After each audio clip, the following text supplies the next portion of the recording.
ओम नमः शिवाय। आपके अपने YouTube चैनल जय मां कंजक में आपका बहुत बहुत स्वागत है। भगवान भोलेनाथ व माता पार्वती की कृपा आप और आपके परिवार पर सदा सर्वदा बनी रहे। श्री शिव महापुराण की कथाओं को आगे बढ़ाते हुए आज की कथा का आरंभ हम वृंदा का पतिव्रत भंग अध्याय से करेंगे। उम्मीद करती हूँ कथा का पूरा फल लेने के लिए आप कथा को शुरू से लेकर अंत तक जरूर श्रवण करेंगे। ओम नमः शिवाय। व्यास जी बोले, सनंत कुमार जी, जब माता पार्वती की आज्ञा पाकर भगवान विष्णु सागर पुत्र जलंधर की नगरी को चले गए, तो फिर आगे क्या हुआ? उन्होंने वहां जाकर क्या किया? व्यास जी का प्रश्न सुनकर सनंत कुमार जी मुस्कुराए और बोले, हे महर्षि, दैत्यराज जलंधर की नगरी में पहुंचकर श्री हरि विष्णु सोच में पड़ गए कि वे क्या करें, परंतु अगले ही पल उन्हें समझ में आ गया कि जैसे को तैसा। उन्होंने सोचा कि जिस प्रकार जलंधर ने शिव रूप धारण करके देवी पार्वती को छलने की कोशिश की थी, वे भी वहां जाकर उसकी पत्नी वृंदा का पतिव्रत धर्म भंग करेंगे। वे जानते थे कि जलंधर अपनी पत्नी के पतिव्रत धर्म से ही अभी तक बचा हुआ है, इसलिए उसका पतिव्रत धर्म नष्ट करना जरूरी है। मन में ये विचार आते ही वे नगर के राज उद्यान में जाकर ठहर गए। दूसरी ओर दैत्यराज जलंधर की पतिव्रता पत्नी वृंदा अपने कक्ष में सो रही थी। भगवान श्री हरि विष्णु की माया से फलस्वरूप उन्होंने रात्रि में एक सपना देखा। उसने देखा कि उसका पति निर्वस्त्र होकर, सर पर तेल लगाकर और गले में काले रंग के फूलों की माला पहनकर भैंसे पर बैठा है और उसके चारों ओर हिंसक जीव जंतु उसको घेरे खड़े हैं। उस समय चारों ओर घोर अंधकार फैला हुआ था और वे दक्षिण दिशा की ओर बढ़ता जा रहा था। ऐसा सपना देखकर वे डर गई और उसकी आंख खुल गई। तभी उसने देखा कि सूर्य उदय हो रहा है, परंतु वे सूर्य अत्यंत कांतिहीन था और उससे सूर्य में एक छेद भी दिखाई दिया। ये सब देखकर वृंदा का मन बहुत व्याकुल हो उठा और वे इधर उधर टहलने लगी। कभी छज्जे पर तो कभी अटारी पर चढ़ जाती, तो कभी जमीन पर बैठ जाती, परंतु उसे चैन नहीं था। जब उस प्रकार वृंदा का मन शांत नहीं हुआ, तो वे मन की शांति प्राप्त करने हेतु उद्यान की ओर चल दी, परंतु उस निर्जन उद्यान में उसके पीछे सिंह के समान दो भयंकर राक्षस पड़ गए। वृंदा उन्हें देखकर बहुत डर गई और अपने प्राणों की रक्षा के लिए वहां से भागने लगी। भागते हुए उसे सामने से आते हुए एक तपस्वी दिखाई दिए। भयभीत वृंदा उन मुनि से अपने जीवन की रक्षा करने के लिए प्रार्थना करने लगी। उन तपस्वी ने अपने कमंडल से जल निकालकर उन राक्षसों को ललकारते हुए उन पर जल छिड़क दिया। जल छिड़कते ही दोनों राक्षस वहां से भाग खड़े हुए। तब वृंदा ने दोनों हाथ जोड़कर उन तपस्वी को प्रणाम किया तथा उनका धन्यवाद व्यक्त किया। तत्पश्चात उनको अत्यंत दिव्य और शक्तिशाली जानकर वृंदा ने उन मुनि से अपने पति दैत्यराज जलंधर के विषय में पूछा। मुनि ने उत्तर दिया कि देवी, तुम्हारा पति तो युद्ध में मारा गया। ये कहकर उन्होंने कुछ इशारा किया, जिसके फलस्वरूप दो वानर उनके सामने प्रकट हुए। अगले ही पल उन तपस्वी का संकेत पाकर वे वानर आकाश मार्ग से उड़कर चले गए और कुछ समय पश्चात दैत्यराज जलंधर का कटा हुआ सर और उसके अन्य सामान को लेकर लौट आए। अपने पति जलंधर का कटा हुआ सर देखकर वृंदा बेहोश हो गई। कुछ समय पश्चात होश में आने पर रोते हुए वृंदा उन मुनि से प्रार्थना करने लगी कि वे उसके पति को पुनः जीवित कर दें। ये कहकर वे बहुत जोर जोर से रोने लगी और बोली कि यदि आप मेरे पति को जीवन दान नहीं दे सकते, तो मुझे भी मृत्यु दे दें। वृंदा के इस प्रकार के वचन सुनकर मुनि बोले, हे देवी, तुम्हारे पति का वध त्रिलोकीनाथ भगवान शिव के द्वारा हुआ है, अतः उसको जीवित करना देवादिदेव भगवान शिव का विरोध करना है, परंतु अपनी शरण में आए हुए मनुष्य की रक्षा करना मेरा भी धर्म है, इसलिए मैं तुम्हारे पति को पुनः जीवित अवश्य करूंगा। ये कहकर उन्होंने अपने कमंडल से जल निकाला और मंत्रोच्चारण करते हुए जलंधर पर छिड़का, जिसके फलस्वरूप वे जीवित हो गया। जलंधर को जीवन दान देकर वे तपस्वी वहां से अंतर्ध्यान हो गए। वस्तुत उस तपस्वी ने ही सूक्ष्म रूप से जलंधर की काया में प्रवेश कर लिया था। दरअसल तपस्वी का रूप धारण करने वाले वे मुनि और कोई नहीं, स्वयं श्री हरि विष्णु थे। अपने पति को अपने पास पाकर देवी वृंदा बहुत खुश हुई और तुरंत अपने पति के गले लग गई। उसने उन सब बातों को भयानक स्वप्न समझकर भुला दिया। फिर बहुत समय तक उस छली वेशधारी जलंधर के साथ वन में ही रमण करती रही। परंतु मायावी की माया भला कब तक छिप सकती थी। एक दिन वृंदा को ज्ञात हो गया कि उसके साथ विहार करने वाला पुरुष कोई और नहीं, स्वयं श्री हरि विष्णु है, जो कि उसके पति का रूप धारण करके उसे छल रहे हैं। ये सारी सच्चाई जानकर देवी वृंदा बहुत दुखी हुई। तब वे श्री हरि विष्णु से बोली, तुमने एक पराई स्त्री का उसका पति बनकर उपभोग किया है, तुम्हें धिक्कार है। मैं किस प्रकार अपने पति का सामना कर सकती हूँ। अब मुझे जीवित रहने का कोई अधिकार नहीं, पर तुम्हें तुम्हारी करने की सजा अवश्य मिलेगी। तुमने मुझे अबला जानकर मेरा इस्तेमाल किया। मैं तुम्हें शाप देती हूँ कि जिन राक्षसों से तुमने मुझे डराकर मेरा विश्वास जीता, वे ही राक्षस तुम्हारी पत्नी का भी हरण करेंगे और तुम उसके वियोग में हर ओर भटकोगे। तब यही वानर तुम्हारी सहायता करेंगे। मेरा अगला जन्म तुलसी के रूप में होगा और मेरी संजीवनी शक्ति ही मेरी पवित्रता का प्रमाण होगी।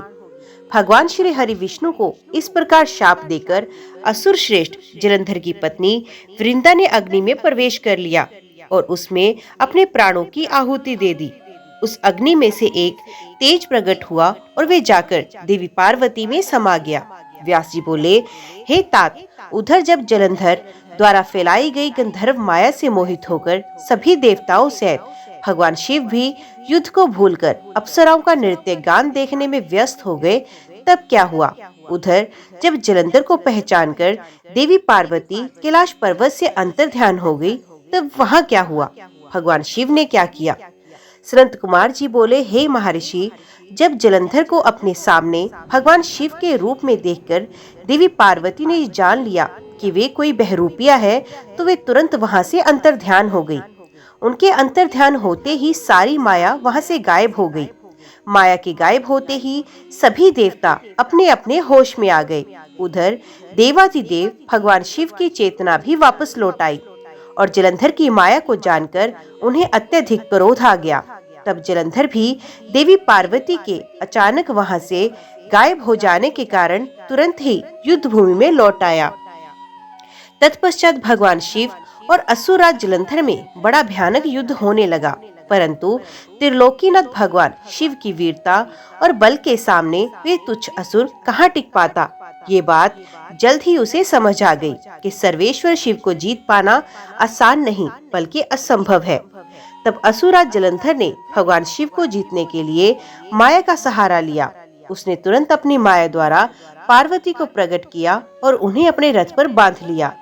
जलंधर के दो सेनापति शुंभ और निशुंभ अपने हाथों में भयानक अस्त्र लेकर देवी पार्वती को मारने के लिए उन पर झपट रहे थे और देवी पार्वती रोते हुए अपनी सहायता के लिए अपने आराध्य भगवान शिव को पुकार रही थी। ये दृश्य देखकर भगवान शिव भी अत्यंत चिंतित हो गए। अपनी प्राण वल्लभा देवी पार्वती को इस प्रकार कष्ट में देखकर वे व्याकुल हो उठे। तब अपनी प्रिया पार्वती को दैत्येंद्र जलंधर से मुक्ति दिलाने के लिए उन्होंने बड़ा भयानक रूप धारण किया। उनका वे रौद्र रूप देखकर राक्षसी सेना भयभीत होकर इधर उधर भागने लगी और छिपने का प्रयास करने लगी। उधर दैत्य सेना ने प्रधान शुंभ और निशुंभ भी डर गए और युद्ध से बचने की कोशिश करने लगे। उनके भयभीत होते ही जलंधर की सारी माया समाप्त हो गई। युद्ध भूमि में हाहाकार मच गया। सब इधर उधर दौड़ रहे थे। जब शुंभ निशुंभ भी अपने प्राणों की रक्षा करने के लिए भाग रहे थे, तब भगवान शिव ने उन्हें ललकारा, परंतु वे फिर भी युद्ध के लिए तत्पर न हुए। भगवान शिव बोले, तुम तो देवी पार्वती को मारने बढ़ रहे थे, अब क्यों डर के भाग रहे हो? आओ और मेरे साथ युद्ध करके अपनी वीरता का परिचय दो। भगवान शिव के वचनों का उन दोनों पर कोई भी प्रभाव नहीं पड़ा और वे भागते रहे। तब क्रोधवश भगवान शिव ने शुंभ निशुंभ को शाप देते हुए कहा, हे दुष्ट असुरों, युद्ध में कभी भी पीठ दिखाने वाले पर वार नहीं करना चाहिए, इसलिए मैं तुम दोनों को छोड़ रहा हूँ। परंतु जिनको तुम मारने का प्रयत्न कर रहे थे, वे ही देवी पार्वती तुम दोनों का एक दिन वध करेंगी। भगवान शिव के इन वचनों को सुनकर क्रोध से भरा जलंधर उन पर झपटा। उसने भयानक बाण चलाकर पूरी पृथ्वी पर अंधकार कर दिया। इससे भगवान शिव का क्रोध अत्यधिक बढ़ गया और उन्होंने अपने चरणांगुष्ठ से बने हुए सुदर्शन चक्र को चला दिया। उस चक्र ने तुरंत जलंधर के सिर को उसके धड़ से अलग कर दिया। जब चक्र ने असुरराज जलंधर का सर काटा तो बहुत भयानक ध्वनि हुई और महादानव जलंधर पल भर में ही ढेर हो गया। जिस प्रकार अंजन का विशाल पर्वत तो टुकड़ों में विभक्त हो गया था, उसी प्रकार जलंधर का शरीर भी 2 टुकड़ों में बट गया। सारी युद्ध भूमि में उसका रक्त फैल गया। भगवान शिव की आज्ञा से जलंधर का रक्त और मांस महारौरव में जाकर रक्त का कुंड बन गया। दैत्यराज जलंधर के शरीर से निकला अद्भुत तेज उस समय भगवान शिव के शरीर में प्रवेश कर गया। जलंधर का वध होते ही चारों ओर हर्ष की लहर दौड़ गई। सभी देवता, ऋषि मुनि बहुत प्रसन्न हुए। अप्सराएं और गंधर्व मंगल गान गाने लगे। सारी दिशाओं में भगवान शिव पर फूलों की वर्षा होने लगी। हे महर्षि, इस प्रकार दैत्यराज जलंधर का देवादिदेव भगवान शिव के हाथों से वध देखकर सब और प्रसन्नता छा गई। सभी देवताओं सहित ब्रह्मा जी और श्री हरि विष्णु भी हर्षित हुए। तब वे करुणा निधान भगवान शिव को धन्यवाद देने लगे और उनकी स्तुति करने लगे और बोले, हे करुणा निधान, हे कृपा निधान, देवादिदेव भगवान शिव आप प्रकृति से परे हैं। भगवान आप ही परम ब्रह्म परमेश्वर हैं। प्रभु, हम सब देवता आपके दास हैं और आपकी आज्ञा की पूर्ति करने हेतु कार्य करते हैं। हे देवेश, आप हम पर प्रसन्न हो। हे प्रभु, जब भी देवताओं पर कोई विपत्ति पड़ी है, आपने हमारी सहायता की है और हमें अनेक दैत्यों के अत्याचारों से मुक्ति दिलाई है। हम सदा ही आपके चरणों की वंदना करते हैं और आपके अनोखे दिव्य स्वरूप का ही स्मरण करते हैं। आपके ही कारण हमारा भी अस्तित्व है। आपके बिना हम कुछ भी नहीं हैं। आप भक्त वत्सल हैं और सदा ही अपने भक्तों का हित करते हैं। इस प्रकार भगवान शिव की वंदना करके सभी देवता चुप हो गए और हाथ जोड़कर खड़े हो गए। तब भगवान शिव बोले, हे देवताओं, मैं तुम्हारी आराधना से प्रसन्न हूँ। मैं तुम्हें वरदान देता हूँ कि मैं हमेशा तुम्हारे अभीष्ट कार्यों को सिद्ध करूंगा। तुम्हारे दुखों को मैं सदा दूर करूंगा। इसके अतिरिक्त तुम और कुछ भी चाहो तो मुझसे मांग सकते हो। परंतु उन्होंने उनकी कृपा दृष्टि बनाए रखने के अतिरिक्त उनसे कुछ नहीं मांगा। तब उन देवताओं को आवश्यकता पड़ने पर उनकी मदद करने का आश्वासन देकर देवादिदेव भगवान शिव वहां से अंतर्ध्यान हो गए। इस प्रकार जब त्रिलोकीनाथ भक्तवत्सल शिव ने देवताओं को उनकी सहायता का आश्वासन दिया तो सभी देवता हर्ष से फूले नहीं समाये और भगवान शिव की महिमा का गुणगान और जय जयकार करते हुए प्रसन्नता पूर्वक अपने अपने धाम को वापस चले गए। व्यास जी बोले, हे ब्रह्मपुत्र सनंत कुमार जी, जब भगवान श्री हरि विष्णु की माया से मोहित होकर जलंधर पत्नी वृंदा को वेश धारण किए विष्णु जी को अपना पति मानकर उनके साथ रमण करने लगी, तब श्री हरि की भी उनसे प्रीति जुड़ गई। सच्चाई जान लेने के बाद के जलंधर के रूप में भगवान श्री हरि ने उसके साथ छल किया है। उसने अग्नि में जलकर अपने प्राणों की आहुति दे दी। तब फिर आगे क्या हुआ? भगवान विष्णु कहाँ गए और उन्होंने क्या किया? तुलसी के रूप में वृंदा का जन्म कैसे और कब हुआ? कृपया वे कथा मुझे बताइए। सनंत कुमार जी बोले, हे महर्षि, मैं आपकी सभी प्रश्नों का उत्तर देता हूँ। मेरी कथा सुनिए, आपकी सभी जिज्ञासाएं दूर हो जाएंगी। जब वृंदा ने विष्णु जी द्वारा ठगे जाने पर अपने शरीर का त्याग कर दिया तो भगवान विष्णु को बहुत दुख हुआ और वे वृंदा की चिता की राख को अपने शरीर पर लपेटकर इधर उधर मारे मारे फिरने लगे। इधर जब देवताओं को भगवान श्री हरि विष्णु की इस हालत के बारे में पता चला तो वे सब भी बहुत चिंतित हुए। उन्हें समझ में नहीं आ रहा था कि वे क्या करें। जगत के पालनकर्ता भगवान विष्णु को इस तरह दर दर भटकना शोभा नहीं देता।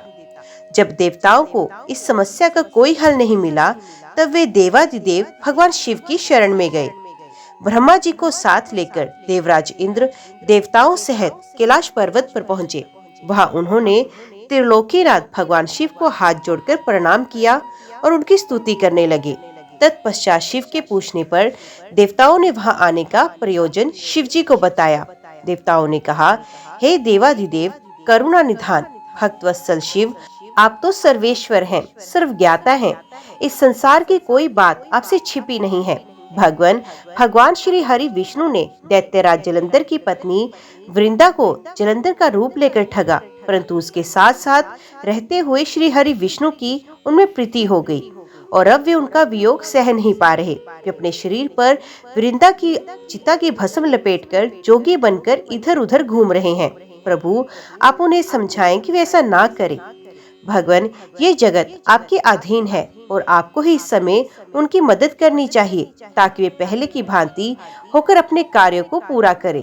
देवताओं की इस प्रकार की प्रार्थना सुनकर भगवान शिव बोले, हे ब्रह्मा जी, हे देवराज, इंद्र व अन्य देवताओं, ये सारा जगत माया के अधीन है, परंतु इस जगत की जननी मूल प्रकृति परम मनोहर महादेवी पार्वती इस माया के वशीभूत नहीं है।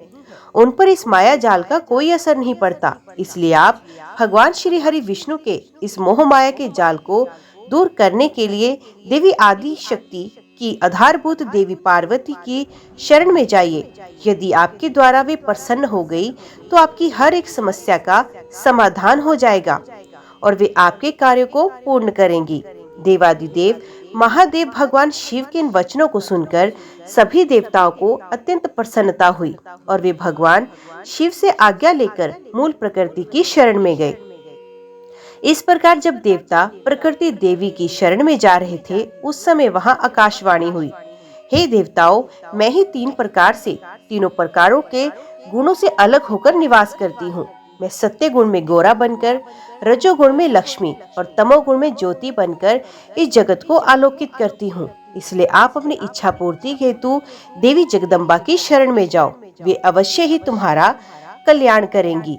ये आकाशवाणी सुनते ही सभी देवता गौरी, लक्ष्मी और सरस्वती को हाथ जोड़कर प्रणाम करने लगे और मन में उनका वंदन और स्तुति करने लगे। इस प्रकार जब देवताओं ने शुद्ध हृदय से तीनों देवियों का स्मरण किया, तब वे तीनों देवियां वहां प्रकट हुई। देवियों को साक्षात अपने सामने पाकर देवता बहुत हर्षित हुए और गौरी, लक्ष्मी और सरस्वती की वंदना और पूजन अर्चन करने लगे। तब तीनों देवियों ने मुस्कुराकर कहा, हे देवताओं, हम तीनों देवियां तुम्हारी स्तुति से प्रसन्न हैं। तुम जो कुछ चाहते हो हमें बताओ, हम तुम्हारी मनोकामना अवश्य पूरी करेंगे। देवियों के इस कथन को सुनकर देवताओं का प्रतिनिधित्व करते हुए देवराज इंद्र ने भगवान श्री हरि विष्णु के बारे में सब कुछ गौरी, लक्ष्मी और सरस्वती देवी को बताया। तब उन्होंने कुछ बीज देवताओं को दिए और कहा कि ये बीज ले जाकर तुम देवी वृंदा की चिता में रख दो। ऐसा करने से तुम्हारे अभीष्ट कार्यों की सिद्धि होगी। उन बीजों को लेकर देवताओं ने तीनों देवियों का धन्यवाद व्यक्त किया। तब देवियां वहां से अंतर्ध्यान हो गई। तत्पश्चात ब्रह्मा जी सहित सभी देवता उस स्थान पर पहुँचे जहाँ देवी वृंदा ने अपने प्राणों की आहुति अग्नि में दी थी। वहां पहुंचकर उन्होंने देवी द्वारा दिए गए उन बीजों को वृंदा की चिता की राख में डाल दिया। तब उन बीजों में से कुछ दिन पश्चात धात्री, मालती और तुलसी नामक वनस्पतियां पैदा हुई। देवी सरस्वती द्वारा दिए गए बीजों से धात्री, देवी महालक्ष्मी के बीजों से मालती और देवी गौरी के बीजों से तुलसी का आविर्भाव हुआ। जैसे ही धात्री, मालती और तुलसी नामक ये स्त्री रूपी वनस्पतियां उत्पन्न हुई और भगवान श्री हरि विष्णु ने उन्हें देखा तो उन पर से माया का पर्दा हट गया और वे पहले की भांति हो गए। वे उन वनस्पतियों पर अपनी कृपा दृष्टि रखने लगे और तभी से धात्री, मालती और तुलसी नामक इन वनस्पतियों को भी विष्णु जी से विशेष अनुराग हो गया। तब भगवान श्री हरि विष्णु पुण्य बैकुंठ लोक को चले गए। सनंत कुमार जी बोले, हे महामुने, शंखचूड़ नाम का एक दैत्य था जिसका वध भगवान शिव ने स्वयं अपने हाथों से त्रिशूल मारकर किया था। अब मैं आपको उस शंखचूड़ नामक दैत्य के विषय में बताता हूँ। हे मुने, आप ये जानते ही हैं कि विधाता के पुत्र मरीचि हुए हैं और उनके पुत्र महर्षि कश्यप हुए हैं। महर्षि के पुत्र कश्यप मुनि बहुत ही धार्मिक प्रवृत्ति के संत थे। वे बड़े ही धर्मात्मा थे। और इस सृष्टि की रचना करने वाले ब्रह्मा जी की हर आज्ञा को शिरोधार्य मानकर उसका पालन किया करते थे। प्रजापति दक्ष ने उनके व्यवहार और गुणों से प्रसन्न होकर अपनी 13 कन्याओं का विवाह महर्षि कश्यप से किया था। इन्हीं की संतानों से ये पूरा संसार भर गया। कश्यप मुनि की 13 पत्नियों में से एक पत्नी का नाम दनु था। दनु रूपवती, गुणवती होने के साथ साथ परम सौभाग्यवती भी थी। वे एक अत्यंत शांत साध्वी भी थी। उन्हें दनु के अनेकों पुत्र हुए। उनका विप्रचित नाम का पुत्र बहुत ही बलशाली और पराक्रमी था। उसका भी दंभ नाम का एक पुत्र हुआ। दंभ भी अपने पिता की तरह धार्मिक विचारों को मानने वाला था।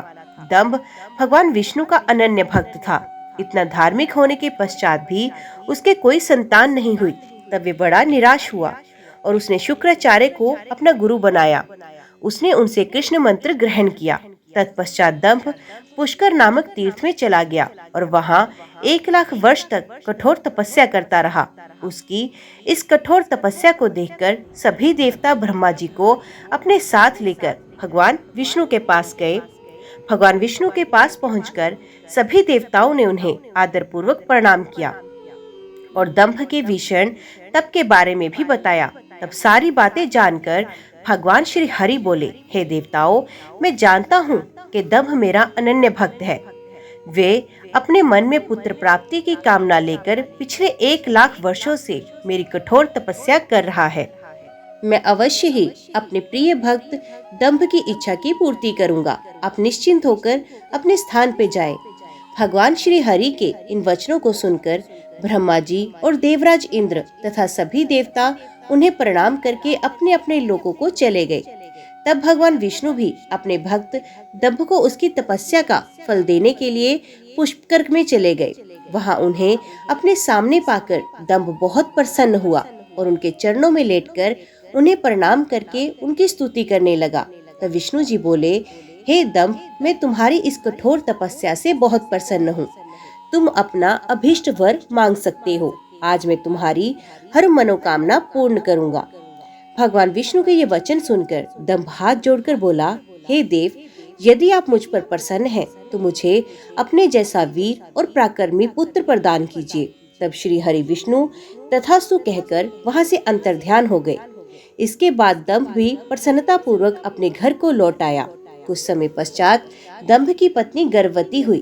तब दंभ के घर में एक अलौकिक तेज विद्यमान था। समय आने पर दंभ की पत्नी के गर्भ से एक पुत्र का जन्म हुआ।